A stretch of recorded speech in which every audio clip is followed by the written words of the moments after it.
Good morning, good afternoon, good evening, based on the time zone you are watching this video. Today, we're going to talk about working from home office. Given the situation COVID-19 has brought it on all of us that we can work from our typical location that we used to, so we can't travel or we can't go to our offices, but that has brought some challenges to a lot of people. But today we're going to talk about how those challenges can be seen as opportunities. And my name is Victor Monga. I'm a security researcher. I have Nemi George with me. Nemi, would you like to introduce yourself? Yeah, thanks, Victor. My name is Nemi George, the Information Security Officer at Pacific Dental Services, headquartered in Irvine, California. Awesome. And Nemi has way more experience than me, and still he's younger than me. I don't know how he does it, but as you could tell by the picture, I am way older than him and have very less experience. But anyways, so I would like to start off with the code about being in present. So if you want to become more present, learn to better manage your stress. One of the things that we have heard over and over again from our teams or our peers, our managers, our leadership, that this situation has brought a lot of stress in different ways that you may not even see that as a stress, but that is becoming a tension in different ways. So maybe consider a partnership with the certified leadership coach to support you along the way. That could be an option that you want to consider. Have a mentor, have someone to talk to about this situation, so you are not stressed about the present. You are actually leveraging an opportunities what is presenting it to you. So I'll talk about intentions today. Intentions. So I have this quick code. Our intentions creates reality. So what we think and what we want are two different things. So if I have an intention to get up in the morning, I want to work on my routine and I want to achieve something, that will motivate me and encourage me to get to reality. You might not have heard a whole lot of people talking about like what you think you become. So if I think, I want to fly and, just fly off the moon, I don't think so that's reasonable. And that would not even work. If I want to become airspace pilot or something, maybe I go to degree, I go to school. But again, my intention will create the reality, not my thinking. So if I have a thought process, that will actually take me to my goal. So think about what matters most to you, your job, your family. I'm sure you're getting a consistent paycheck if you're working. So think about what matters most to you. Think about what you would like to build around you. So it could be as simple as that. The environment or the aura you're creating that's motivating to you work, and working from home can be challenging, but it could be nice as well, because you're flexible for your schedule. You can make your way through it. And again, I'm not going to read through all these points, but the gist of it is that create those intentions. Make sure that you're not holding anything from the past.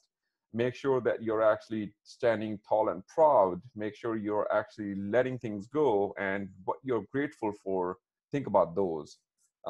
Maybe anything you would like to add to that for this?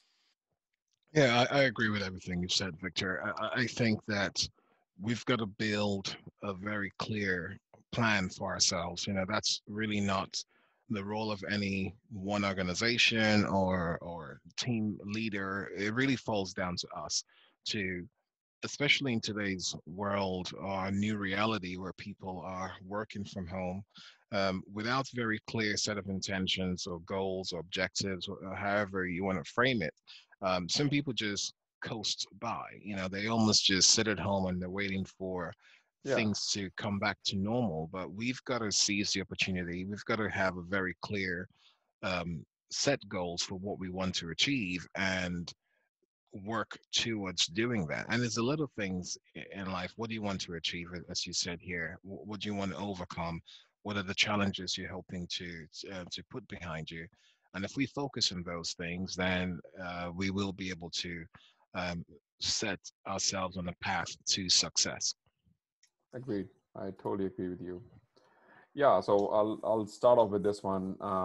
But as I said, Nami has a lot more experience than me setting up routines, so I'll let him speak about it. But routine is something, that you were doing it, to make sure that you have very good segregation between your personal life, work life, maybe your friend's life, or whatever that could be. Make sure you're still sticking to your routine, and I'll let Nami speak more about it. Yeah, establishing a routine is really important, especially when your routine that you may have built up for years has been broken. Right, a lot of us wake up pretty early. If you're like me, you're up about 4:35, and then you get ready, maybe do some quick review of the day, review your schedule. Um, we live in Orange County. We're famous or infamous, whichever way you look at it, for our traffic, which is horrendous. And so you plan, you factor in the time for traffic and all of those things, and then you get to the office and your day kind of starts. And then now a lot of people just kind of roll out of bed and hop into a conference call, or don't even bother with basic hygiene routines of taking a bath or things like that. And so building a routine is really important. And there are two aspects to this. There is you as an individual, but for those of you listening who have teams that you manage, it's also very important that you build in check-in opportunities, whether it's a quick 15 to 30-minute huddle with your teams. For organizations that do have the technology, maybe insist on having folks come on video calls so that you can just have a sense of community and a sense of togetherness. um, Simple things like remembering to take a break, because one of two things happens when people work from home. Some people simply don't put in enough, and some people just coast, like I mentioned earlier, and others actually end up working themselves to the bone. They work way longer hours than they would in the office, because now there's no commute time. They don't break for lunch. They just nibble at a snack all day, and so you do need to take the time to just get away from your screen, whether that means walking the dog or just going out to enjoy the sunshine, but do something to keep you refreshed and keep you, um, you know, invigorated as you work through the activities that you have for the day. I 100% agree with you. And, to be honest, we're not saying don't walk your dog if you have a break. Yeah, definitely make the use of that break if that's what you need to, but don't walk the dog while you need to be on a conference call while you're supposed to be present and being active. So, you got to do time management, and there is literally nothing wrong if you are working from home, and if your family walks by or something, that's fine. But it's very wrong and unethical, well, you're on a call and you're actually either watching a TV with your family member or playing cards or something. That is unethical. So make sure you know what's the boundaries are. And it's life, we all get it. It's fine if your pets or your babies or your spouse is walking by in your conference call. That's totally fine, that's normal, we're humans, we get it. So, but at the same time, it is unethical where you got to be on the call, you got to understand, or being active. People or companies and organizations are paying for your time and you are not giving your 100%, so that's unethical. So make sure that your message is clear and what you're understanding. And to echo Nimi's point, make sure those people who are working long hours do not burn out. This is not something that you want to do it. We always talked about it, even when people used to go to their offices. Do not burn out. That's not something you want to do it, because you might push through it 3 4 months, but after that there will be a static. So you don't want to do that. Don't go for flat line. Go for consistent lines. Completely agree.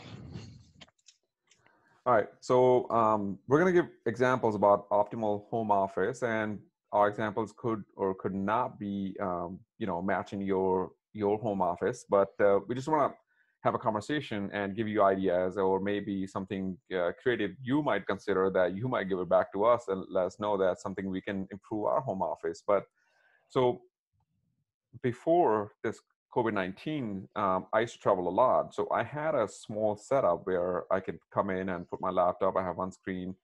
But now, since I'm working from home, I do require two screens. I do require a printer. And the most important, I do require a shredder. So I had to invest into all of that. And some of the companies, or a lot of the companies these days, actually reimbursing for all of those to set up home office. so that because it's in best interest for those companies. If I have two screens, I can actually work with the teams being on the call and maybe look it up things for them. And also if I have a printer, I can print things, I can read it, maybe highlight it, then provide my valuable input.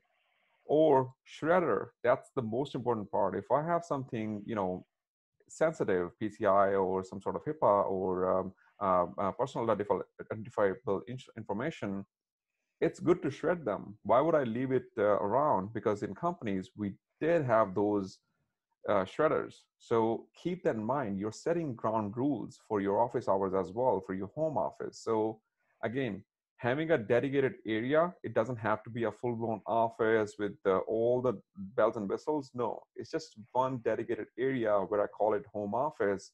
So I know mentally, psychologically, that if I'm walking towards that area, that means my clock for company and my work is ticking. If I'm going away from it, I know it's, now my personal time has been triggered. So it could be my lunch break. If I'm not in my home office, that means I'm on a break. Psychological, it helped my family members to see if I'm in that region, I call it home office, it would help. And it helped me having sticky notes. So I actually printed different tags on conference call, or something like recording, like such as this event, so that people don't walk by or create unnecessary loud noises. So it just helps create those ground rules. May not work the way we want it, but at least you're making an effort. Amy? Yeah, I agree. You spend a lot of time in your home office or whatever office you're in. So you've got to make it as comfortable as you can. And all the things that Victor talked about, setting boundaries, setting clear times and rules about your office. And, if you have children who are of age or spouses, you can explain to them when you're working, this is work time and not to be disturbed. But in addition to all of that, you also need to make sure that your setup, computer setup, especially I'm going to talk about cameras. In this period when everyone is working from home, we've seen a significant surge in the amount of video conferences that everyone has had to attend. And that's one area that is actually, I think we really need to improve the etiquette around video conferencing. Some people are using their cell phones, some people are using the laptops, some people have the cameras um, very, very visible, like they're right in front of the camera. So if you're on the other side, there's a whole screen of the person's face. Others have the cameras so far back that you're seeing their head all the way, in some cases, below their waist. And so all of those things, you should have an optimal setup. You should know what your angles are. You should know where your camera is set up. You should have your environment set up for success, essentially. During a conference call, a lot of us, we spend the first 5 to 10 minutes on any video conference just setting up, testing our audio, testing our headsets, making sure our Bluetooth headsets are actually charged, making sure our computers have the right drivers for our the various headsets that we're using. So just all of these things sound really basic, but I think it's really disrespectful in a lot of cases to our colleagues and vendors and the people we work with when you, for instance, have a 30-minute meeting and you spend the first 10 minutes just trying to configure your office, and you sit in the same office every day. You might as well take the time to get it right so that you maximize the time you spend, engaging in meaningful conversations when you're meant to be having those meetings. Totally agree. And you don't want to be the joke on YouTube and all those, Twitter posts that people posted because some of the people didn't realize their cameras were enabled and there was videos, and just be hygiene about it. So all right, Yeah. next part we're going to talk about cyber hygiene habits. So working from home, as we said, it had brought up a lot of challenges which can be seen as opportunities because you have flexible time. You can set your own schedule, you can be close to your family, You can work from your optimal home office where you have your perfect chair and perfect desk and all that stuff that you prefer having it. However, keep in mind, we are still on company clock. We are still liable for all of those compliance as a company employee. So we're gonna quickly talk about cyber hygiene habits working from home. And the first thing is defense in depth. We talked about it. We had our trainings from work. What about the trainings if you're working from home? Now, there is no firewall. There is no physical boundaries. There's no shredder, for example, if you don't have it. There's no file cabinet. So what happened to all of that information? If it's a PII, PHI, PCI, does that mean my compliance doesn't apply? Does that mean if I get audited and my employee had PCI data that was shredded in regular trash, that got picked up by malicious actor and it got leaked, does that mean I can go in front of the judge and be like, I was working from home, I'm sorry? I don't think so. Naomi, what do you think about that? I agree. I think, especially when it comes to use of computers, a lot of children at home, people are all home. We're all working from the same computers. In some cases, where people don't have multiple computers, a lot of people had to go home pretty quickly, unexpectedly, and so some organizations are allowing the team members connect using their personal computers, and so all of those things really lead to there's a lot of risk that corporate information, corporate data will end up being seen or accessed, or in some cases inadvertently viewed or transmitted by folks who are not authorized to do so. And so we've got to be careful if you're using your personal devices, especially tablets, for corporate work. Shut down, log out of those applications if you're going to hand the same tablet to your child at home, for instance, to perhaps do his own schoolwork, or be in a Zoom call with a teacher. Victor talked extensively about paperwork. The fact that people are in your home doesn't mean that they have um, the authority to view the documents that you have, especially if you work in a regulated environment. So those are things that you've got to be mindful of. And if you are using corporate computers, and let's say you are giving your kids access to it, you also have to be careful. If they go and access inappropriate sites or content, or download malware because they're downloading games from Tor sites and all that, you're ultimately responsible for that device, right? So you've got to really be diligent in balancing working from home and making sure that whilst companies may have lowered the security controls to allow for productivity, that doesn't mean that you should be the one caught, in or causing a breach to your organization. Yep. And if you are working from home and your company does support VPN, and even though you are not connected or you don't want to surf internet, make sure you're connected to VPN. Just make that rule of thumb. If you are working on company work, make sure you're VPN. It's just rule of thumb because that's going to make sure that your company is actually protecting you or creating that shield around all the work that you're doing on the computers. So if there was something that were trying to steal any data and trying to send it out, their VPN device or the company's VPN device can actually detect it. Hopefully that's technically possible for your company. All right. So talk about communication. So working from home, I'll take my example. I don't get to see my peers. I don't get to see my manager. I don't get to see the leadership. I don't get to go to hands-on meetings anymore. So how does my peers know that what is my state of the mind about work, and my manager, how does he get to feel about what I'm up to or what I'm working on? Because if I'm at work, he can see my physical appearance and read that body language, if you will. But remotely, no one can. There's no body language when you're working from home. There's no uh, tone in the email if I'm writing something that could be seen as differently. So communication, we talked about it, and again, it's like beating the old drum, it's a key to everything. You want to make sure you're communicating to your peers, you are making connecting with them. Make sure you're communicating with your manager about what you're up to, the projects that you're working on. Make sure your leadership is aware of as holistic that what you are working on these days. And if there are any challenges, be vocal about it. Don't hold back. Nimi, would you like to add anything to communication? Oh yeah, I think that with communication, one other thing to add is the way that the way you set yourself up matters a lot. If you are dressed all casual and you are sitting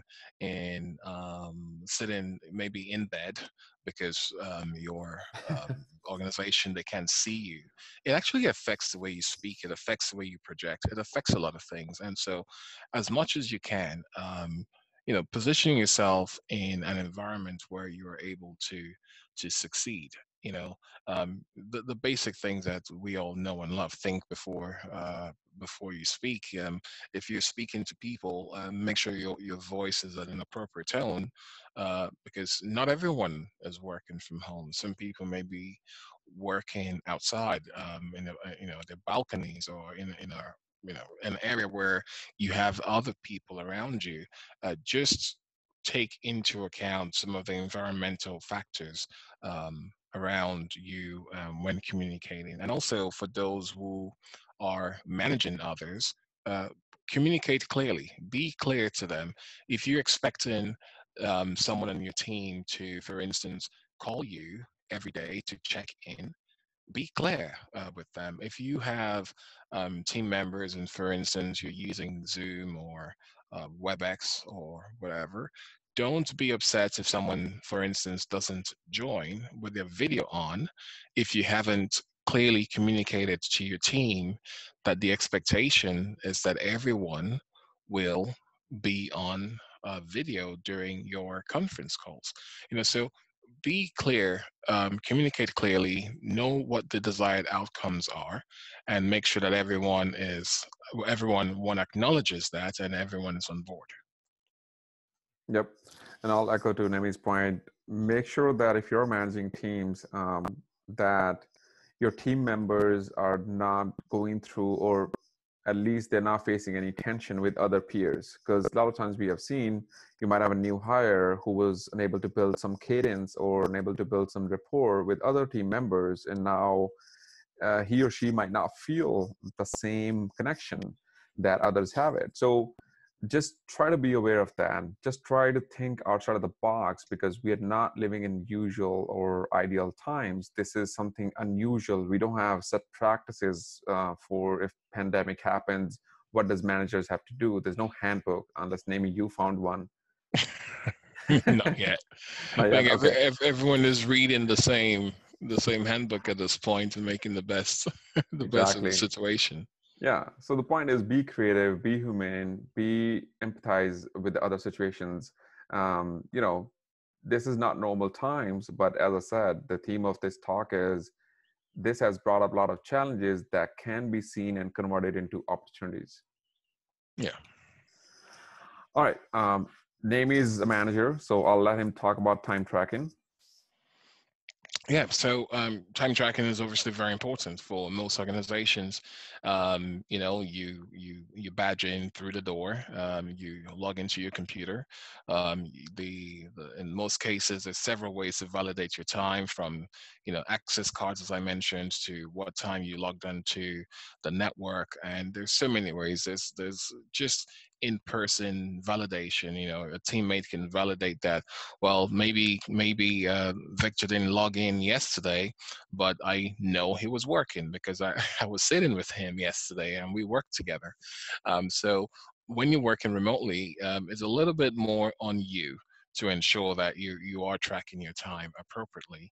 And most organizations have an online tracking system. Make sure you are um, tracking your time. And one of the difficulties that most people have is because of the different nature of working from home and not building a routine and not establishing a routine, as we mentioned earlier.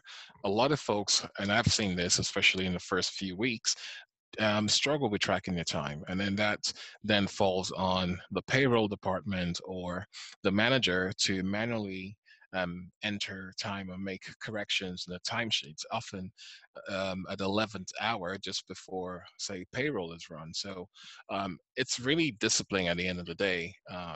You've got to discipline yourself and make sure that you set yourself a reminder if you have to, and when to clock in, when to clock out. Some organizations, some states are very particular about clocking out for lunch. Um, None of this should be new to you. You just need to take the time to do it, and it's really important. Ultimately, if you get paid based on the hours that you put in, then you want to make sure you're taking the time to put in those hours. And it sounds really basic, but I know for a fact that several folks struggle with this, and it just leads to unnecessary overhead and a time when most people are working reduced hours, and that's something that is totally avoidable. Yep. And I'll give a simple example. So if you're working on a project, if you're working on multiple projects, if you're working on your day-to-day tasks, that part of your job duty, um, just, every day, just write 2 or 3 lines that what you did, or if you did help out a different team, or if you troubleshooted something for, 13 hours, just write it down every week. I think it would be a good idea to send those bullet points, just like 4 or 5. Don't create a wall of text, but 4 or 5 points, send it to your manager. Not only it's gonna, improve the cadence between you and your manager, or maybe copy those bullet points to your project manager as well, so they know what you're up to, so they don't have to ask you or bug you what you did. This is going to help you as well ongoing, that you know what you're working on. Maybe the deadlines that you have slipped in the past, now you're actually ahead of them, you're actually being proactive. So same content what you did entire day, have a notepad or something by your desk and write it down, like quickly, just a bullet point. It doesn't have to be detailed what you did. It could be as simple as that I created 10 new virtual machines, or I have set up 40 new VLANs. I'm just giving simple examples. It could be as simple as that. In that way, you're informing your project managers, your managers, and keeping track of those tasks, deadlines. And also it helps you to see, your workload. If you're burning out way too much, and if you're working like every day 18 hours, maybe you need to talk to your manager. Maybe you guys need to hire someone contractor or someone full time. Maybe this is not healthy for you. It is not healthy for anyone to work 18 hours a day, but once in a while is fine. For a company to go above and beyond, that's fine. So that was just my example that I would do it. All right. With that, that's all we had for today. Once again, I know this has brought a lot of challenges, COVID-19, to all of us, but that can be converted and be seen into opportunities. Nami, thank you so much for coming on board and talking to us. We appreciate it. Thank you very much for inviting me.